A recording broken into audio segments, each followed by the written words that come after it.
اعوذ باللہ من الشیطان الرجیم بسم اللہ الرحمن الرحیم السلام علیکم ورحمۃ اللہ وبرکاتہ۔ ناظرین، تاریخ علماء، مرجعیت اور غیبت کبریٰ میں تاریخ علماء ہم پیش کر رہے تھے آپ کے سامنے کہ جو ہمارے برجستہ علماء، یوں تو ہمارے تمام علماء، ان کی زندگی کو بیان کرنا اور ان کی زندگی کو جاننا ہمارے لیے ایک مشعل راہ ہے، لیکن کچھ ایسے علماء گزرے ہیں کہ جن کی مرجعیت اور ان کی تاریخ اور ان کا کنٹریبیوشن، ان کا اس معاشرے کے اندر جو عمل دخل رہا، فقہ اور فقاہت کی پرورش کے اندر ان کا جو عمل دخل رہا، وہ کبھی تاریخ فراموش نہیں کر سکتی، تاریخ کبھی نہیں بھلا سکتی۔ ہم نے تاریخ علماء کے اندر محرم سے پہلے جہاں تک اس بات کو تمام کیا، محرم صفر، پھر یہ ربیع الاول، کچھ بریک رہی مجالس کے عنوان سے، پھر اس سے پہلے حج زیارات، اور پھر محرم صفر کی تقریباً 3-4 مہینے یہ ایک فاصلہ گیپ آیا۔ اس کے بعد ہم اس پروگرام کو دوبارہ شروع کر رہے ہیں۔ غیبت کبریٰ میں امام زمانہ عجل اللہ تعالیٰ فرجہ، اللہم صلی اللہ محمد وعلی محمد کی غیبت کبریٰ میں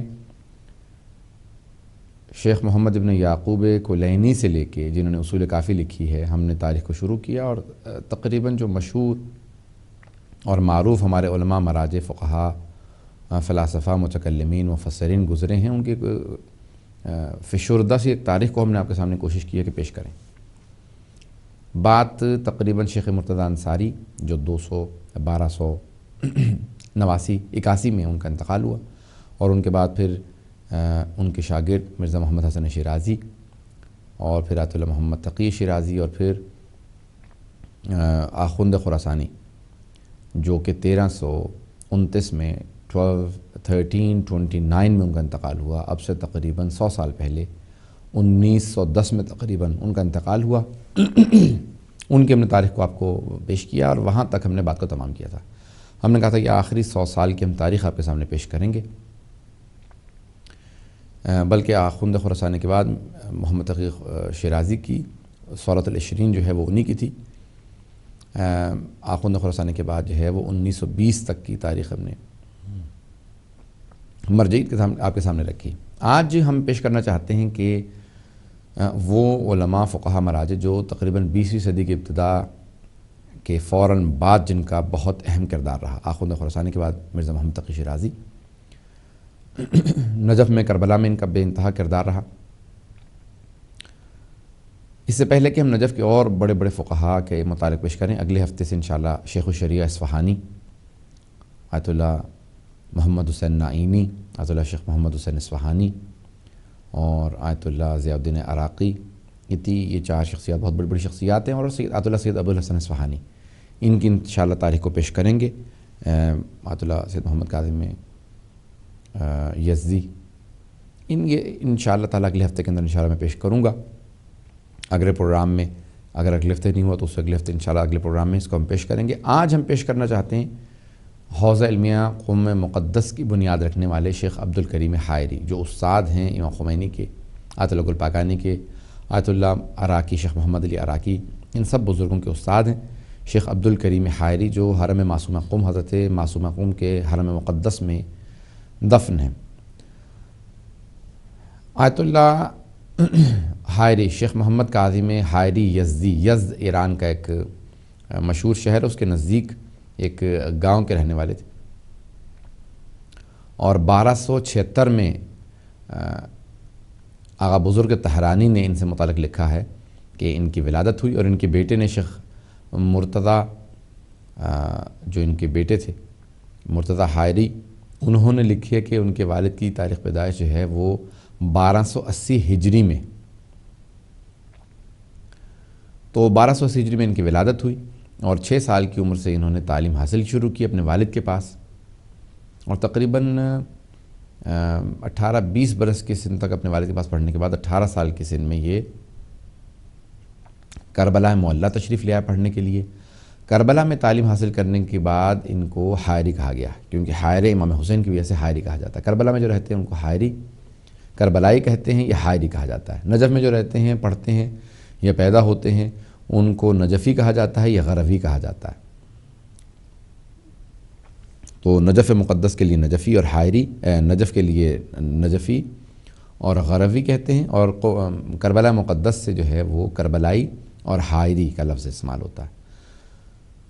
تو بہرحال آیت اللہ حائری یزدی کیونکہ کربلا معلیٰ میں تعلیم انہوں نے حاصل کی تھی، جب کربلا میں آئے تو کربلا میں آنے کے بعد انہوں نے بہت بڑے بڑے جو بزرگ تھے جن کے پاس انہوں نے تعلیم حاصل کی، ان میں سب سے پہلا نام جو ہے ان کے اساتید میں آتا ہے، وہ بہت سے علماء نے کہا کہ انہوں نے جو استفادہ کیا وہ فاضل اردکانی سے، شیخ محمد حسین ابن محمد اسماعیل اردکانی حائری، جو خود سے فاضل اردکانی کے نام سے بہت مشہور تھے، ان کے پاس تعلیم حاصل کی، اور وہ بہت بڑا ان کا نام تھا، جن کی فلسفے میں اور فقہ میں بے انتہا ان کا ایک نام ہے۔ اس کے علاوہ شیخ مرتضیٰ انصاری کے ایک شاگرد برجستہ حاج مرزا محمد حسن شیرازی، جن کے متعلق ہم ایک پورا پروگرام کر چکے ہیں، یہ ان کے شاگردوں میں سے تھے، اور ان کے پاس انہوں نے نجف اشرف میں تحصیلات کی، اور شیخ مرتضیٰ انصاری کے انتقال کے بعد نجف اشرف میں یہی درس دیا کرتے تھے۔ جب نجف اشرف کے ایک اور برجستہ آیت اللہ فشارقی، محمد سید محمد فشارقی اصفہانی ان کے شاگردوں میں سے تھے، اور آخوند خراسانی، اور ان کے علاوہ سید محمد کاظم یزدی جو صاحب عروۃ الوثقیٰ ہیں ان کے پاس۔ اور بہرحال آخوند خراسانی جب مرزا حسن شیرازی سامرہ جب شفٹ ہو گئے تھے، منتقل ہو گئے تھے، تو اس وقت انہوں نے کیا کیا کہ 2 سال یہ آیت اللہ آخوند خراسانی جو ہیں یہ شیخ مرتضیٰ انصاری کے پاس پڑھے۔ اس کے بعد پھر زیادہ تر ان کی تعلیمات شیخ مرتضیٰ انصاری کے شاگرد محمد حسن شیرازی کے پاس رہیں، اور ان کی یعنی کہہ لیجئے کہ ان کے پاس تحصیلات کرنے کے بعد خود جب وہ چلے گئے وہاں سے سامرہ، تو انہوں نے نجف اشرف کے اندر خود اپنا حوزے کی بنیاد رکھی، اپنے درس کی بنیاد رکھی، اور 1200 مجتہدین ان کے درس خارج میں آیا کرتے تھے، کہ انہوں نے 1200 شاگرد جو ہیں تربیت کیے ہیں۔ بہت سے لوگ کہتے ہیں کہ ان 1200 میں سے صرف 200 مجتہد تھے۔ بہرحال 1200 شاگردوں کی تربیت کرنا آخوند خراسانی کا یہ افتخار ہے۔ انہی کے شاگردوں میں سے بہت بڑے بڑے نام ہیں، جیسے آیت اللہ سید ابو الحسن اصفہانی ہیں، محمد حسن اصفہانی ہیں، آیت اللہ برجردی ہیں، آیت اللہ حسین قمی ہیں، آیت اللہ زیاد الدین عراقی ہیں، آیت اللہ حائری، جن کے متعلق ہم آج پروگرام پیش کر رہے ہیں۔ آیت اللہ حائری یزدی پڑھتے رہے، اور پھر 1333 میں یہ بہت سے نے لکھا ہے 1332 کے اندر انہوں نے مہاجرت کی نجف اشرف سے، بہرحال کربلا چلے گئے، کربلا میں سے حج پہ گئے 1313 کے اندر، حج بیت اللہ بجا لانے کے بعد دوبارہ کربلا منتقل ہوئے، اور کربلا سے پھر یہ آئے ہیں، یعنی کیونکہ اگر 1276 ان کی ولادت مانی جائے تو 1313 یعنی بن جاتا ہے یہ اس وقت تقریباً 37 سال کے تھے جب یہ حج پہ گئے، اور اس کے بعد پھر یہ کچھ عرصہ وہاں پہ رہے، اور اس کے بعد یہ عراق جو اصفہان کے نزدیک ایک شہر ہے ایران کا، عراق، وہاں منتقل ہو گئے، اور وہاں پہ باقاعدہ انہوں نے حوزے کی باغ ڈور سنبھالی، 8 سال وہاں تدریس کی، 8 سال تدریس کی انہوں نے، تقریباً 1333 میں یہ وہاں آئے ہیں ہجری قمری کے مطابق 1333 میں، یعنی اب سے تقریباً 100 سال پہلے، اور وہاں سے قم مقدس یہ تقریباً 8 سال تدریس کے بعد وہاں سے منتقل ہوئے یہ قم مقدس، یعنی تقریباً یہ پہلی جنگ عظیم کا زمانہ ہے جب یہ قم مقدس منتقل ہوئے۔ علی الظاہر یہ تقریباً 14 یعنی 1914 1918 کے درمیان میں، پہلی جنگ عظیم کے زمانے میں یہ قم مقدس زیارت کے لیے گئے تھے، تو وہاں علماء نے کہا کہ آقا آخری زمانے سے متعلق روایات ہے، کثرت سے روایت آئی ہیں قم مقدس سے متعلق، کہ حوزہ علمیہ جو ہے وہ مرکز جو علم کا ہوگا ظہور سے پہلے، ظہور کے زمانے میں وہ قم مقدس ہوگا، اور قم میں حوزہ ہی نہیں ہے، مدارس ہیں، زیارت گاہیں ہیں، بے انتہا امامزادے ہیں، لیکن اور شیعوں کا شہر ہے، شروع سے ائمہ کے زمانے سے شیعوں کا شہر ہے، لیکن قم مقدس کے اندر جو ہے وہ حوزہ علمیہ نہیں ہے، کوئی مرجع تقلید نہیں ہے کہ حوزہ ہو، درس خارج تک سارے درس ہو رہے ہوں۔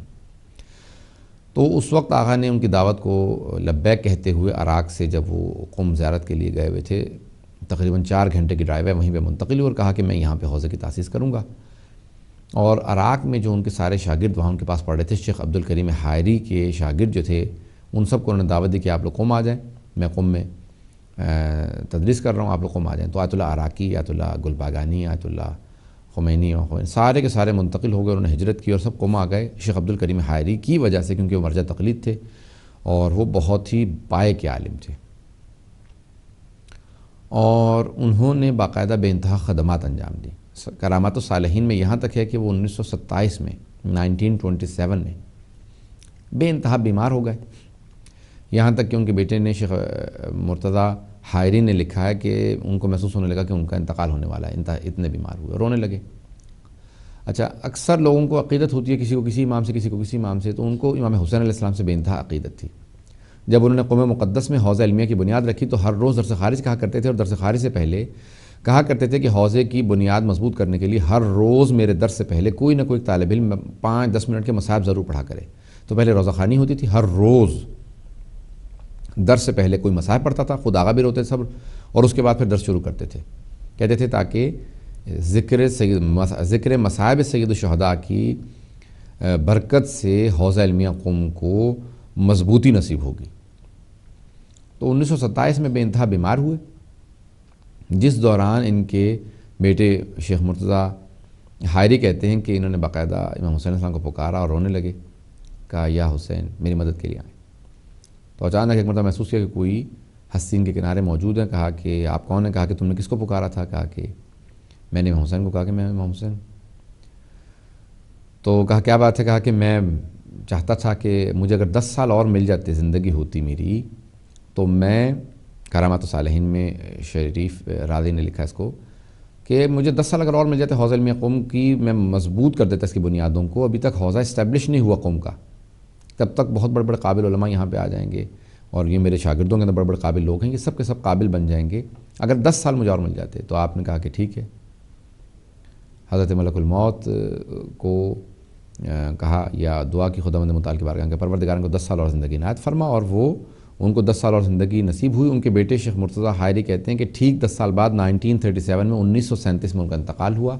تب تک کے لیے ان کو اللہ سبحانہ وتعالیٰ نے دعائے سید الشہداء کے صدقے میں اتنی زندگی دی کہ وہ 1937 تک 1937 تک زندہ رہے۔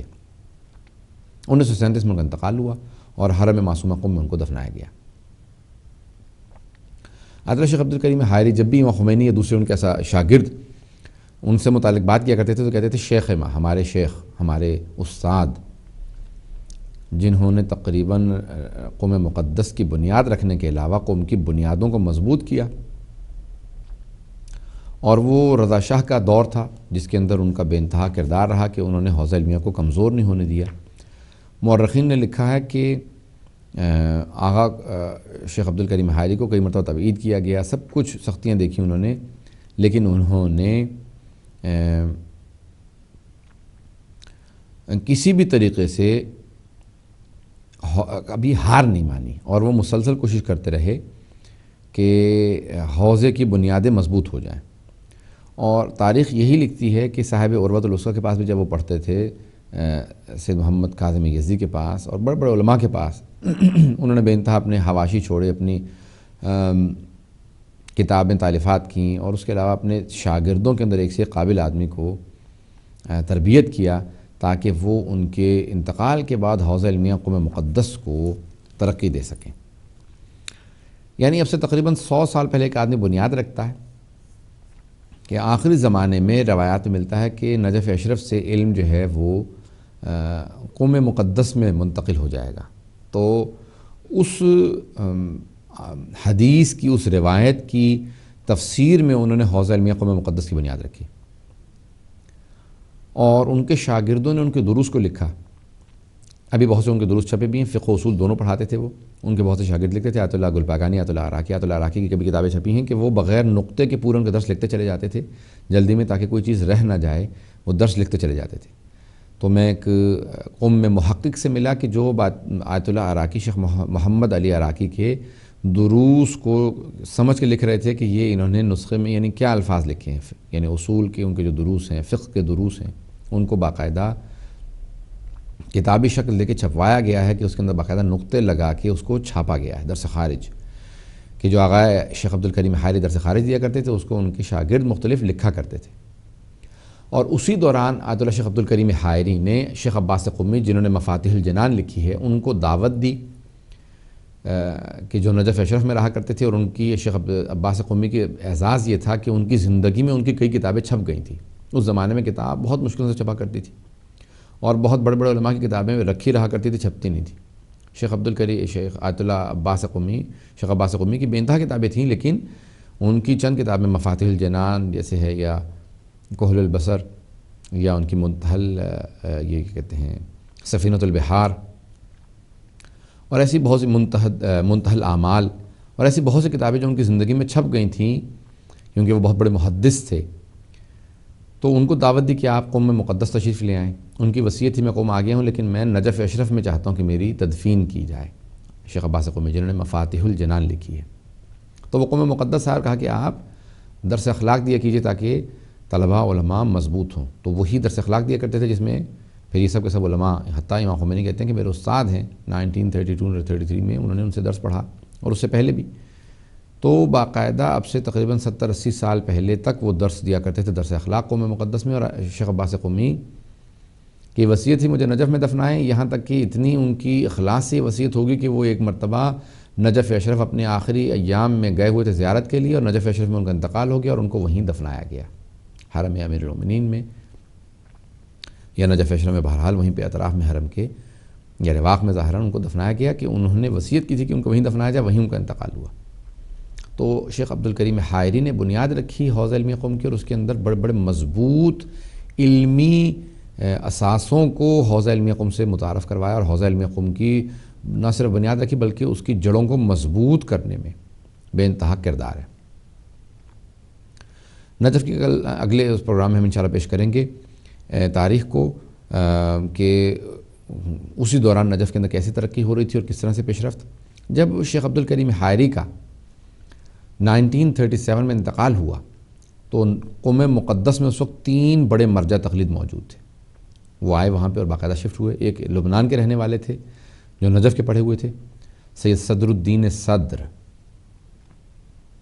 آیت اللہ سید صدر الدین صدر، جن کے بیٹے ہیں آغا موسیٰ صدر، جو موسیٰ صدر لبنان میں واپس چلے گئے تھے، لبنان کے تھے لیکن قم میں پیدا ہوئے، اور رضا صدر، یہ دونوں بھائی تھے، سید صدر الدین صدر۔ دوسرے تھے آیت اللہ سید محمد تقی خنساری، آیت اللہ سید صدر الدین صدر، آیت اللہ محمد تقی خنساری۔ تیسرے تھے آیت اللہ سید محمد حجت کحکم رہی تبریزی، تبریز کے رہنے والے تھے، جنہوں نے مدرسہ حجتیہ بنایا تھا۔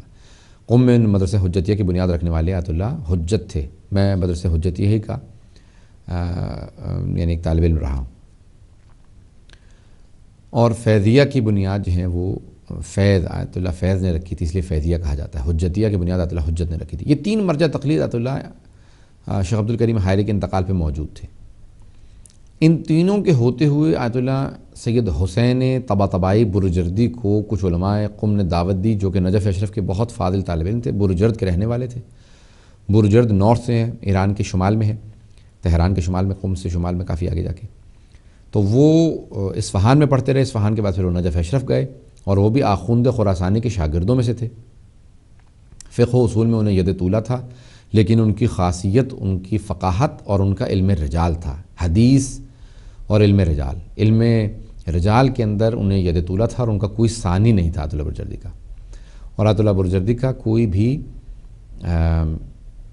کہہ سکتے ہیں کہ علم حدیث کے اندر انہوں نے جامع الروات، اس طرح سے جامع الاحادیث انہوں نے باقاعدہ 24 جلدوں پہ دوبارہ وسائل الشیعہ کو ری رائٹ کیا، کہ اس کے اندر تقطیع جو ہو گئی تھی کہ انہوں نے اسناد کو کاٹ دیا تھا، دوبارہ اسناد کو دوبارہ جمع کیا، اور نئے سرے سے دوبارہ اسناد سے کہ 7 وسائل الشیعہ کو جمع کیا، اور انہوں نے یہ حدیث کی کتاب دوبارہ ری ترتیب کی، اور پوری حدیث کو نقل کیا۔ کہ شیخ حر عاملی نے کیا وسائل الشیعہ کے اندر، کہ حدیث کو کاٹ دیا، کہ یہ حدیث جو ہے اس کے 3 حصے ہیں، ایک حصہ مثال کے طور پہ نماز سے متعلق ہے، ایک مثال کے طور پہ حج سے متعلق ہے، اور ایک مثال کے طور پہ زکوٰۃ سے متعلق ہے۔ تو انہوں نے 3 جگہوں پہ اس حدیث کو کاٹ کے لکھا۔ انہوں نے کیا کیا کہ وہ حدیث کے جہاں پہ جو اوریجنل کتابیں تھیں وہاں سے دیکھ کے ان حدیث کو پورا درج کیا۔ اگر 2 جگہ پہ حدیث آئی ہے تو پھر انہوں نے کہا کہ یہ دوبارہ اس جگہ نقل کی جائے، لیکن کاٹا نہ جائے، پوری حدیث لکھنی چاہیے، اور اس کی اسناد بھی سند کو پورا درج کرنا چاہیے۔ تو انہوں نے باقاعدہ جامع الاحادیث 24 جلدوں میں حدیث کی کتاب کو دوبارہ ترتیب کیا، اور وہ کہتے تھے خدا برجردی کہ میرا شاہکار ہے یہ۔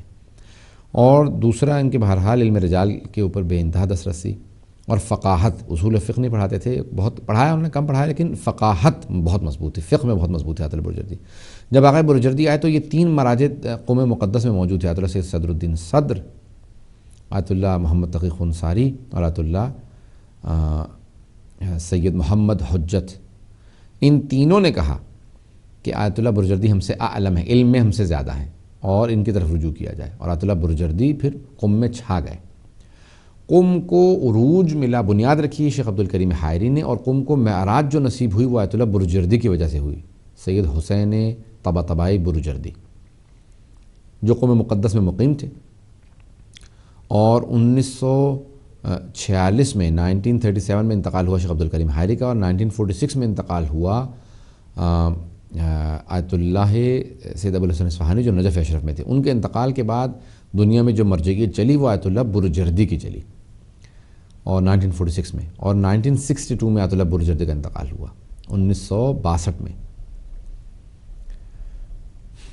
تو آیت اللہ بروجردی جو ہیں وہ جب آئے قوم مقدس میں تو انہوں نے مسجد اعظم بنوائی، درس خارج کو بہت مضبوطی سے اس کو رائج کیا، اور انہوں نے جس پیمانے پہ وہ لے کے گئے، اور ان کے زمانے میں پھر بڑے بڑے فقہاؤں کے درس خارج میں جانے لگے، یہاں تک کہ آیت اللہ گلپاکانی اور آیت اللہ خمینی جو ہیں ان کے درس خارج میں جانے لگے، امام خمینی ان کو پروموٹ کرنے کے لیے. اور بہت اور بڑے بڑے فقہا جیسے اس وقت آیت اللہ زنجانی وغیرہ یہ سب ان کے شاگردوں میں ہیں. آقا منتظری تھے، آیت اللہ فاضل انکرانی مرحوم، بہت یہ سب کے سب ان کے شاگردوں میں سے تھے. آقا گلپاگانی سے کس نے سوال کیا کہ آقا آپ خود اپنا درس خارج کہتے ہیں تو آپ ان کے آیت اللہ بروجردی کے درس خارج میں کیوں جاتے ہیں؟ تو کہا کہ میخوام فوتھ کاسه گر رو یاد بگیرم. فوتھ کاسه گر یعنی ایک کاسه گر کہتے ہیں جو مٹی کے برتن بناتے تھے پرانے زمانے میں، تو اس کے پھر کاشیکاری کرتے تھے. تو کہا کہ ایک شاگرد جو ہے وہ کاشیکاری کیا کرتا تھا، لیکن اس کا جب وہ کاشیکاری کرتا تھا مٹی کے برتنوں پہ تو وہ جو وہ رنگ کرتا تھا پینٹ وہ پھٹ جاتا تھا، یعنی جب خشک ہوتا تھا تو وہ یعنی اکھڑ جاتا تھا. تو اس نے استاد سے پوچھا کہا کہ استاد آپ بھی کاشی کرتے ہیں، میں بھی کاشی کرتا ہوں، لیکن آپ کی کاشی جو ہے وہ بالکل صحیح سالم رہتی ہے، جب میرے کاشی جو ہے خشک ہو جاتی ہے تو یہ کاشیکاری یہ یعنی باقاعدہ اکھڑنے لگتی ہے. تو انہوں نے کہا کہ بالکل صحیح کہہ رہے ہو. کہا کہ برخودار جب بھی میں کاشیکاری کرتا ہوں نا تو میں جب برتن خشک ہو جاتے ہیں نا تو اس کے اوپر کیا ہوتی ہے کہ گرد آ کے گرد میں اٹے ہوئے ہوتے ہیں برتن، تو میں ان برتنوں کو اس پہ کاشی کرنے سے پہلے ایک پھونک مارتا ہوں، اس سے ساری گرد اڑ جاتی ہے، پھر اس کے بعد کاشی کرتا ہوں. تو آقا گلپاکانی مرحوم فرمایا کرتے تھے کہ میں آقا بروجردی کے درس خارج میں جبکہ خود درس خارج پڑھا رہا ہوں، میں ان کے درس خارج میں اس لیے جاتا ہوں کہ میں ان سے یہ کاشیکاری کے اوپر جو فوت کاسه گر یہ جو پھونک کیسے ماری جاتی ہے یہ سیکھنے جاتا ہوں، کہ باریکیاں جو نکالتے ہیں آیت اللہ بروجردی میں یہ باریکیاں سیکھنے جاتا ہوں کہ درس خارج کی باریکیاں کیا ہیں. یہ رجال کی بحثیں، یہ درایا کی بحثیں، یہ اصول کی بحثیں جو اپنے فقہ کے اندر مطرح کرتے ہیں، اور پھر حدیث کو جس طرح سے استدلال کر کے پیش کرتے ہیں کہ اس میں ایک ایک حدیث کے اندر کتنے کتنے پہلو، کتنے زاویے، کتنی باریکیاں نکالتے ہیں کہ یہ صرف آقا بروجردی کا کمال ہے. تو شیخ عبدالکریم حائری کے بعد یہ 3 مراجع اور پھر آیت اللہ بروجردی، انہوں نے معراج بخشی آقا بروجردی نے حوزہ علمیہ قم مقدس کو. اگلے چند برسوں کے اندر قم میں 100 سالہ جشن منایا جائے گا. 1998 میں 1998 میں قم مقدس میں نجف اشرف کے 1000 سالہ جشنوارہ شیخ طوسی اس کو نام دیا گیا تھا کہ شیخ طوسی نے 1000 سال پہلے نجف اشرف کے حوزے کی بنیاد رکھی تھی. نجف اشرف کا 98 میں 1998 میں 1000 سال مکمل ہو گئے نجف حوزہ علمیہ نجف اشرف کو، اور قم مقدس کو اگلے چند سال بعد 100 سال مکمل ہو جائیں گے. کہ قم کے حوزے کی بنیاد رکھی گئی کہ جو کثرت سے ہمارے ائمہ علیہ السلام سے روایات و احادیث آئی ہیں قم اور اہل قم سے متعلق کہ سب سے زیادہ جو امام کے اصحاب ہوں گے، جو انصار ہوں گے، وہ قم مقدس سے ہوں گے، اور آخری زمانے میں پوری سینشر منہ العلم الی سائر البلدان، پوری دنیا میں جو علم پھیلے گا وہ قم مقدس سے پھیلے گا. پوری دنیا میں قم کے طلباء جائیں گے، علماء جائیں گے، تبلیغ کرنے کے لیے جائیں گے، اور پوری دنیا میں مشرق سے مغرب تک ہر جگہ پہ علم اہل بیت، علوم اہل بیت، فقہ اہل بیت جو منتقل ہوگا وہ قم سے ہوگا. یہاں تک کہ مجتہد خواتین تک فقاہت میں ماہر ہو جائیں گی. خواتین تک ایسی ہوں گی کہ جو بے انتہا مہارت رکھتی ہوں گی فقاہت میں، علم میں، دانش میں، فلسفے میں، مختلف علوم میں مہارت رکھتی ہوں گی. یہ قم کی تاریخ. تو قوم مقدس سے متعلق بے انتہا احادیث. اور آغا برجردی کے 1962 میں انتقال کے بعد پھر امام خمینی کو 1963 میں تبعید کیا گیا، اور وہاں پہ قم میں 3 مین مراجع تھے. اس کے علاوہ بہرحال آغا برجردی کے انتقال کے بعد آیت اللہ محسن حکیم کی مرجعیت تھی، لیکن میں انشاءاللہ تعالیٰ وہ نجف کی تاریخ میں پیش کروں گا اگلے پروگرام میں. قم میں پھر باقاعدہ وہاں پہ جو اعلان کیا گیا وہ چند ایک مراجعوں کا اعلان تھا، جس کے اندر امام خمینی کا اعلان ہوا، آغا برجردی کی مرجعیت کے انتقال کے بعد ان کے مرجعیت کا اعلان ہوا، آیت اللہ سید روح اللہ خمینی موسوی خمینی، آیت اللہ سید محمد رضا موسوی گل پایگانی کا، آیت اللہ سید کا محمد کاظم شریعت مداری کا اعلان ہوا، جن کے بعد میں پھر انقلاب سے مسائل ہوئے. اور پھر اسی دوران تہران میں آیت اللہ سید احمد خنساری کا اعلان ہوا، جن کی مرجعیت بہت پھیلی. آیت اللہ حسین قمی کا اعلان ہوا. مشہد مقدس میں آیت اللہ میلانی کا اعلان ہوا. اور یہ یعنی باقاعدہ بہت بڑی بڑی برجستہ شخصیات کا اعلان ہوئے. اور آیت اللہ برجردی کے انتقال کے بعد نجف اشرف سے آیت اللہ عبداللہ شیرازی کا اعلان ہوا، آیت اللہ سید محسن حکیم کا اعلان ہوا، آیت اللہ عبد الحادی شیرازی کا اعلان ہوا، اور آیت اللہ العظمہ سید ابوالقاسم خوئی کا اعلان ہوا، اور آیت اللہ العظمہ سید محمود شہرودی کا اعلان ہوا. یہ موجودہ آیت اللہ محمود شہرودی نہیں بلکہ ایک بہت بڑے مرجع گزرے ہیں آیت اللہ سید محمود شہرودی، ان کا اعلان ہوا. تو یعنی ایک بہت بڑے پیمانے پہ کئی علماء کا اعلان ہوا، جس کے اندر پھر یہ سب مراجعوں کی، لیکن سب سے زیادہ جو مرجعیت پھیلی وہ دنیا آیت اللہ محسن حکیم کی، جن کا 1970 میں انتقال ہوا. اور پھر آیت اللہ خوئی اور آیت اللہ خمینی اور ان لوگوں کی مرجعیت پھیلی. آیت اللہ خوئی، آیت اللہ خمینی کا آیت اللہ مرشی نجفی کا قم میں اعلان ہوا، بہت بڑے مرجع تھے مرشی سید آیت اللہ سید شہاب الدین مرشی نجفی. ان سب جن کے میں نے نام لیے انشاءاللہ تعالیٰ آنے والے دنوں میں انشاءاللہ ان سب پہ پروگرام کریں گے، اور انشاءاللہ تعالیٰ ان کی یہ جو معاصر ہمارے فقہاء ہیں ان سب کی انشاءاللہ تاریخ کو پیش کیا جائے گا آپ کے سامنے. تو شیخ عبدالکریم حائری کا جو دور تھا وہ رضا شاہ کا وقت تھا. اس دوران بے انتہا حجاب کے خلاف ایک پروپیگنڈا تھا، اور اس زمانے میں ایک سیکولرزم کا دور تھا. تو آیت اللہ حائری نے اپنے زمانے کے اندر حوزہ علمیہ قم مقدس کے اندر جو بنیاد رکھی حوزے کی، وہ بہت مضبوط بنیاد رکھی کہ ہم کسی بھی طرح سے دین پہ کوئی کمپرومائز نہیں کریں گے. 2 گھنٹے کی ڈرائیو پہ تہران تھا، جہاں سارے فتنہ و فساد تھے، ہر برائی پائی جاتی تھی. اور قم مقدس جس کا نام بہت چھوٹا سا ایک شہر تھا، لیکن سب شیعہ تھے، بے انتہا باعمل تھے، سب باحجاب تھے، اور بے انتہا جہاں جہاں پہ بھی حوضے رکھے گئے. جیسے نجف اشرف میں ابھی قم میں تو نیا پوری پائپ لائنیں بچھائی گئیں کہ نیا پانی وہاں پہ فراہم کیا، کیونکہ قم کا پانی بے انتہا کھارا پانی ہے، اور قم میں بے انتہا سختیاں، نجف اشرف میں بھی سختیاں تھیں. تو جو چاہنے والا ہوتا ہے وہ سختیوں ہی میں آ کے پڑھتا ہے. آیت اللہ سید محمد رضا بہاؤالدینی تھے آیت اللہ شیخ عبدالکریم حائری کے شاگردوں میں. تو یہ فرماتے ہیں کہ قم میں بے انتہائی سختی تھی، بے انتہا سختی تھی. یہ سب کے سب فیضیہ میں پڑھتے تھے. تو کہا کہ وہ سب سختیاں دیکھیں، اور وہاں پہ ہم باقاعدہ آغا شیخ عبدالکریم حائری کو دیکھتے تھے کہ ان کا مزاج کیا تھا، کیسے وہ. تو یہاں تک کہ اس زمانے میں آغا برجردی یا ظاہراً آغا حائری ہی کے زمانے میں کہا کہ آغا شور مچانے لگا ایک طالب علم، کہا کہ آغا ایک طالب علم پکڑا گیا کہ جس نے چوری کر لی.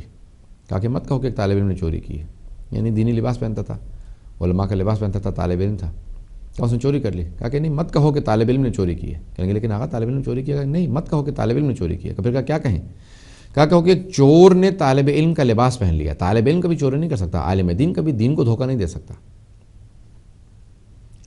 جس کے متعلق پوری بحث کی گئی ہے کہ دین کا دھوکہ دینے والا کبھی بھی عالم دین نہیں ہو سکتا، کبھی بھی طالب علم نہیں ہو سکتا، بلکہ کوئی چور یا دھوکے باز جو ہے بعض اوقات علماء کا لباس پہن لیتا ہے. انسان ہمیشہ ایسے لوگوں سے بچے کہ وہ کبھی بھی دوسروں سے دھوکہ نہ کھائے، دھوکے بازوں سے جو اس دین کا لباس پہن لیں ان سے دھوکہ نہ کھائے. انشاءاللہ تھوڑی دیر میں ہم یہ کال کھول رہے ہیں، یہ ساری کالز جو بھی کال کرنا چاہے گا انشاءاللہ تعالیٰ کال کر سکے گا. ہم اپنے پروگرام کے آخری حصے میں داخل ہو چکے ہیں. ہم کہیں گے شیخ عبدالکریم حائری جو بے انتہا قربانیاں دینے کے بعد انہوں نے حوزہ علمیہ قم کی بنیاد رکھی، اور وہ کہ جو ایک ایسی شہنشاہی حکومتوں کے دور میں انہوں نے حوزہ علمیہ قم کی بنیاد رکھی کہ جب حوزے کی بنیاد رکھنے پہ پوری یعنی حکومت ان کی مخالف تھی، اور ان کا بائیکاٹ تھا، اور ان کے باقاعدہ اختلاق تھا، اور ان کے لیے مشکل تھا کہ وہ کوئی کام کر سکے. ہمارے ساتھ کالر ہیں. السلام علیکم. وعلیکم السلام. درود و السلام محمد و علی محمد. سید میں مقصود علی راجی سے بول رہا ہوں. سید مہربانی کر کے ذرا وہ جو ہمارے آیت اللہ تھے جو انڈیا میں دفن ہے جنہیں شہید کر دیا گیا تھا ان کا نام اور جس بادشاہ نے انہیں شہید کروایا تھا وہ ذرا بتا دیں دوبارہ, مہربانی ہوگی. السلام علیکم. شہید ثالث آگرہ کے اندر دفن ہیں جن پہ میں پورا پروگرام کر چکے ہیں شہداء پہ. اس پروگرام کو انشاءاللہ تعالیٰ شاید اگر ریپیٹ کیا جائے تو آپ لوگوں کو پتہ چل جائے گا. قاضی سید نور اللہ شوشتری, نور اللہ سید قاضی سید نور اللہ شوشتری, آیت اللہ علامہ سید نور اللہ شوشتری. شوشتر ایران کے اندر ہے, ایک مقام ہے, شہر ہے چھوٹا سا, ساؤتھ آف ایران کے اندر خوزستان کی طرف. اور وہ اورنگزیب کے زمانے میں, مغل بادشاہ کے زمانے میں منتقل ہوئے تھے. بلایا گیا تھا ان کو, ملکہ نے بلایا تھا اور انہوں نے احقاق الحق کتاب لکھی ہے 19 جلدوں پہ حضرت علی کی ولایت کے اوپر. اور مجالس المؤمنین بے انتہا زبردست کتاب ہے مناظرے پہ, مجالس المؤمنین, جس کے اوپر ان کو باقاعدہ پھانسی سنائی گئی اور ان کو ان کے جسم کے زندگی ہی میں 2 ٹکڑے کر دیے گئے. ان کی ٹانگیں اونٹوں سے باندھ دی گئیں اور ان کو باقاعدہ اونٹ دوڑنے لگے اور ان کو باقاعدہ پورے جسم کو زندگی میں چیر دیا گیا تھا. اور وہ آگرے میں دفن ہے. مزار شہید ثالث مشہور ہے جہاں پہ آج بھی ہر سال ایک سالانہ بہت بڑا جلسہ ہوتا ہے, مجلس ہوتی ہے اور بڑے بڑے جو ہیں خطباء علماء سب جمع ہوتے ہیں وہاں پہ. باقاعدہ 2 یا 3 دن کا میرے خیال میں ان کا پروگرام ہوتا ہے مزار شہید ثالث پہ, قاضی نور اللہ شوشتری. تو بہرحال بے انتہا خدمات ہیں ہمارے علماء کی, فقہا کی, اگر ان کی خدمات کو دیکھا جائے کہ جن کی خدمات کی وجہ سے آج فقہ اہل بیت جو ہے وہ پروان چڑھا, کہ ائمہ اہل بیت علیہ السلام کے علم کو ان لوگوں نے نشر و اشاعت کیا, اس کے اندر تفکر کیا, تدبر کیا, غور کیا, فکر کی, کہ اس کو آگے بڑھایا اور اس کو ان مراحل کے اندر لے کے آیا کہ جن موضوعات پہ احادیث نہیں ہیں اس پہ بھی اجتہاد کر کے کچھ نہ کچھ بیان کیا جائے کہ یہ ائمہ اگر اس وقت موجود ہوتے اس کو جائز قرار دیتے, اس کو حرام قرار دیتے, موجود ہیں. لیکن یعنی اگر ہماری ان تک رسائی ہوتی 12ویں اور تک تو وہ کیا فرماتے کہ یہ چیز جائز ہے یا جائز نہیں ہے, حرام ہے, واجب ہے, کیا ہے, مباح ہے. تو اس لیے ان فقہا نے بے انتہا زحمتیں کی. شیخ عبدالکریم حائری نے حوزہ علم قوم کی بنیاد رکھی. آج پوری دنیا میں آپ کو فار ایسٹ سے لے کے فار ویسٹ تک, آج پورے کے پورے آپ کو انڈونیشیا, ملیشیا سے لے کے جاپان سے لے کے آسٹریلیا سے لے کے امریکہ کے آخری اسٹیٹ تک, ہر جگہ پہ, ساؤتھ امریکہ ہو, نارتھ امریکہ ہو, پورا سینٹرل امریکہ ہو, پورا یورپ ہو, اور ایشیا ہو, مشرق وسطیٰ ہو, اور افریقہ ہو, ہر جگہ پہ قوم کے فضلاء, قوم کے علماء ملیں گے, فارغ التحصیل ملیں گے. آج افریقہ کے ہر ملک میں تقریباً ساؤتھ افریقہ میں قوم کے علماء فضلاء موجود ہیں. شیخ عبدالکریم حائری نے اس حوزے کی بنیاد رکھی. پورے یورپ میں تقریباً ہر جگہ پہ قوم کے فضلاء علماء موجود ہیں. سب سے زیادہ ایران کے ہیں علماء, اس کے بعد پھر عراق, افغانستان کے ہیں, اس کے بعد پھر عراق کے ہیں, پاکستان کے ہیں, انڈیا کے ہیں, اس کے بعد پھر اس کے بعد پاکستان کے بعد انڈیا, انڈیا کے بعد ترکی کے, پھر انڈونیشیا وغیرہ کے, افریقہ کے ممالک کے.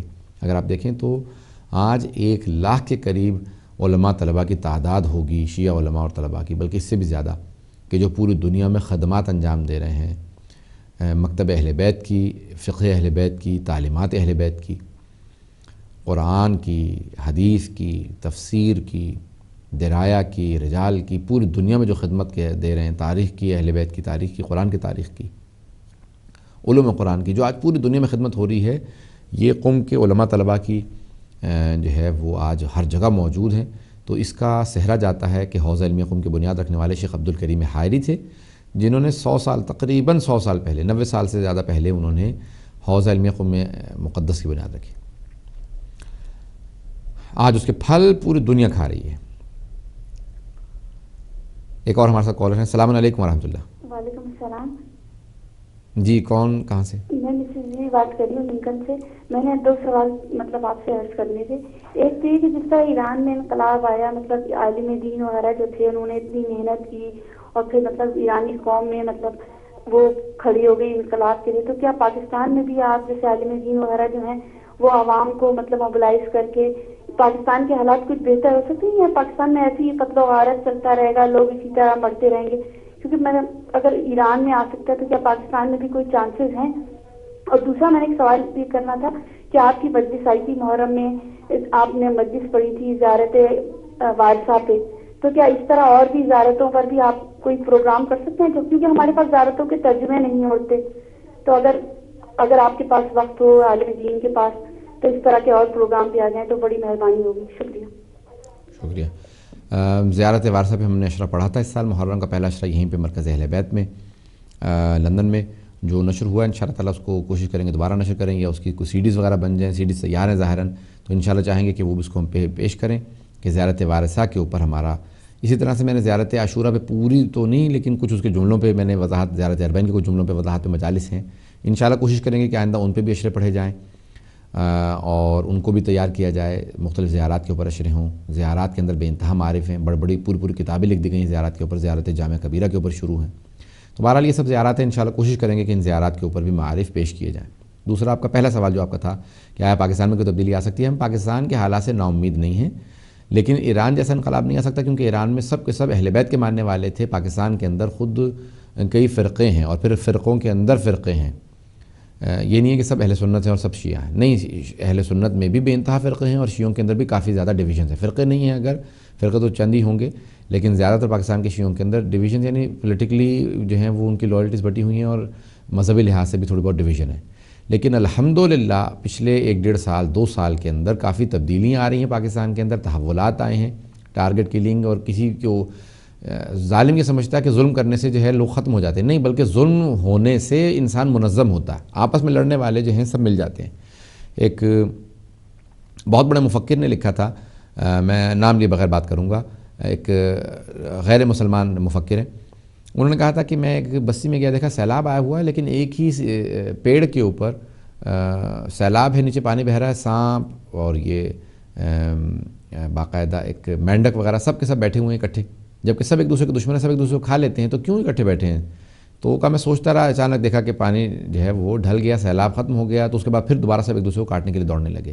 کہا جب ایک بڑی مصیبت آتی ہے تو پھر چھوٹی چھوٹی جو ہے مصیبتیں دور ہو جاتی ہیں، سب آپس میں چھوٹے چھوٹے دشمن متحد ہو جاتے ہیں. تو الحمدللہ پاکستان میں جو ابھی ایک اچھی فضا بن رہی ہے وہ ظلم کے نتیجے میں بن رہی ہے. کربلا ہی کے نتیجے میں آج پوری دنیا میں ذکر سید الشہداء ہے، کربلا کے مصائب کی وجہ سے. آج پاکستان میں یہ جو اتنے شہداء ہم نے دیے ہیں، اس کے نتیجے میں شہداء کا خون رنگ لے کے آئے گا. شیعہ متحد ہونا شروع ہو گئے ہیں اور پاکستان میں ایک اس کے اثرات نظر آ رہے ہیں کہ اتنی شہادتوں کے بعد باقاعدہ موومنٹ شروع ہو چکی ہے. وہاں پہ باقاعدہ نہضتیں اٹھ رہی ہیں، تحریکیں اٹھ رہی ہیں کہ لوگ متحد ہو رہے ہیں، آپس میں باقاعدہ ایک دوسرے قریب ہو رہے ہیں. جتنی بھی پارٹیاں تھیں سب کے سب قریب آ رہی ہیں. ہاں گروپ بازیاں بھی ہیں، میں نہیں کہتا ختم ہو گئی ہیں، لیکن انشاءاللہ تعالی وہاں پہ اس کے کافی مثبت جو ہیں نتائج اور اثرات آپ کو نظر آئیں گے. اگلے چند مہینوں میں کافی اچھے آثار مجھے نظر آ رہے ہیں کہ انشاءاللہ تعالی تبدیلیاں، تحولات، اچھی تبدیلیاں آئیں گی اور انشاءاللہ تعالی پاکستان میں بہتری کے آثار ہیں. لیکن پاکستان کے اندر جو مین مصیبت ہے وہ وہاں کی اپنی اسٹیبلشمنٹ ہے اور وہاں کی اپنی حکومت ہے کہ جو کرپٹ حکومتیں ہیں. سارے سیاستدان جو ہیں زیادہ تر پاکستان کے وہ کرپٹ ہیں اور بے انتہا وہاں کی اپنی خود سیاسی حالات جو ہیں وہ بہت خراب ہیں.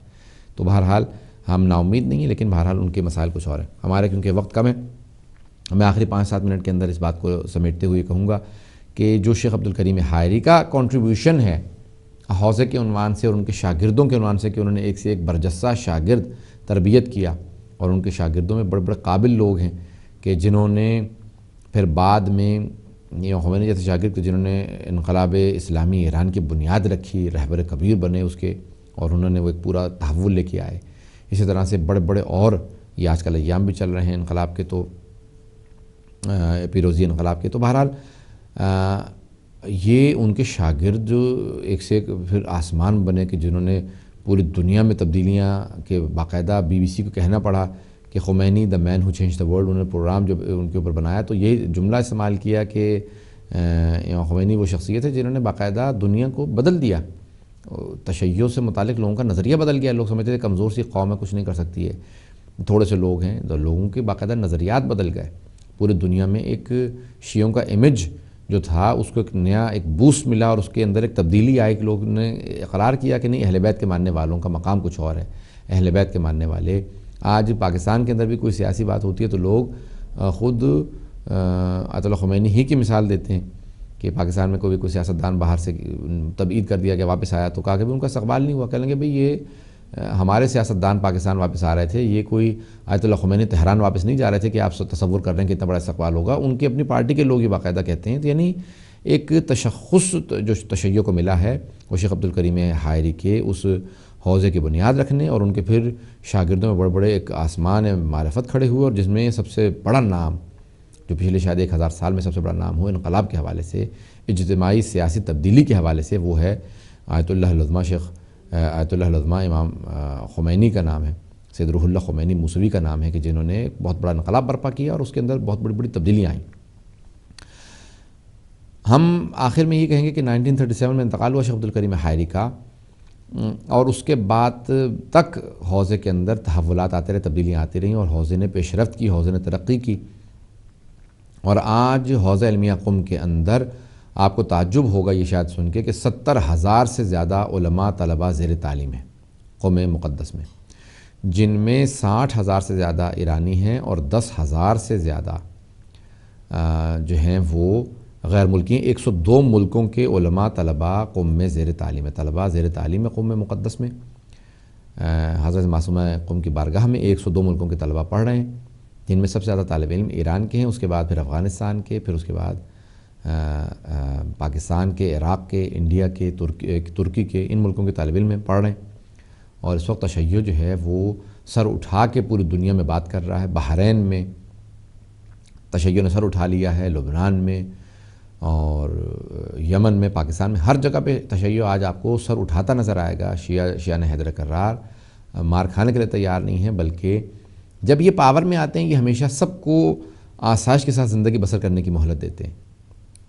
لیکن جب بھی ان کے خلاف کوئی بھی آتا ہے تو وہ ان پہ ظلم کرتا ہے. لیکن ہم نے ہمیشہ امن و آشتی کے ساتھ سب کو اپنی حکومتوں میں جینے دیا ہے. ہمارے ائمہ سے لے کے آج تک ہمارے علماء، ہمارے بڑے بڑے حکمران جو کوئی گزرے ہیں، شیعوں نے کبھی بھی کسی کے اوپر ظلم و بربریت نہیں کی شیعہ کی حیثیت سے. اگر کسی اور پارٹی کی حیثیت سے، کسی اور سیاسی، کسی اور کی کمیونسٹ یا سوشلسٹ یا لبرل یا کسی اور سیاسی پارٹی کے اندر کوئی اگر شیعہ جز رہا ہو اور اس نے کسی پہ ظلم کیا ہو تو وہ اور بات ہے. لیکن شیعہ کی حیثیت سے، مذہبی عنصر کی حیثیت سے کبھی بھی کسی پہ ظالم واقع نہیں ہوا، بلکہ ہمیشہ مظلوم رہا ہے. کیونکہ ہمارے ائمہ کی تعلیمات میں ہے کہ کن مظلوماً ولا تکن ظالما. اگر ظالم و مظلوم میں تمہارے پاس چوائس ہو، انتخاب ہو کہ تم ظالم بنو یا مظلوم، تو مظلوم بن جانا، ظالم نہ بننا. اسی طرح سے ہمارے ائمہ علیہ السلام نے خود، حضرت علی علیہ السلام نے، حضرت امام علی بن ابی طالب علیہ السلام نے یہ وصیت کی اپنے بیٹوں کو، کہا کہ کون للظالم خصما وللمظلوم عونا. میرے دونوں بیٹوں امام حسن حسین علیہ السلام کو وصیت کی کہ ہمیشہ ظالم کے لیے غم و غصہ بننا اور مظلوم کے مددگار بننا، ساتھی بننا. تو بہرحال ہم اہل بیت علیہ السلام کے ماننے والے ہیں، کبھی بھی ہم ظالم واقع نہیں ہوتے. تاریخ گواہ ہے کہ ہم ہمیشہ مظلوم رہے ہیں. اور آج بھی حضرت علیہ السلام فرماتے ہیں نہج البلاغہ میں کہ یوم المظلوم علی الظالم اشد من یوم الظالم علی المظلوم.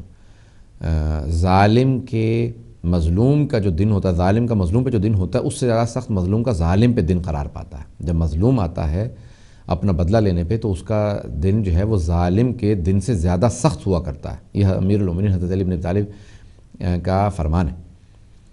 تو بہرحال اسی کے ساتھ میں پروگرام کو تمام کرتا ہوں کہ حوضہ علمیہ قم کی آج بنیاد رکھی گئی 100 سال سے، تقریباً 100 سال پہلے، اور آج وہ ایک بہت بڑا مرکز بن چکا، علمی تحقیقی دنیا کا مرکز ہے تشیع کا، کہ پوری دنیا میں اہل بیت کی تعلیمات سیکھنے کے لیے لوگ قم جاتے ہیں.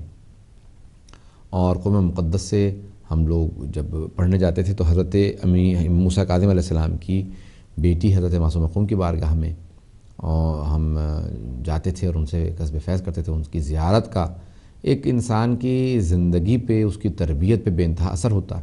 جس طرح سے نجف اشرف میں امیر المؤمنین کی بارگاہ، اگلے پروگرام میں انشاءاللہ نجف اشرف کے آخری جو 90 سال ہیں اس پہ ہم پیش کریں گے، اور پھر آخری جو دور کے اندر ان علماء کی زندگی ہے اس سے متعلق ہم واقعات اور ان کی زندگی کو پیش کریں گے. ہم کوشش کریں گے کہ تاریخ علماء کے اس پروگرام کو، جس کو ہم نے شروع کیا تھا پچھلے سال، اگلے چند پروگراموں کے اندر کوشش کریں گے کہ آخری دور تک ہم تاریخ کو پیش کرنے کے بعد اس پروگرام کو مکمل کر دیں، اور انشاءاللہ تعالیٰ پھر اس کے بعد کسی اور پروگرام کی طرف چلیں گے.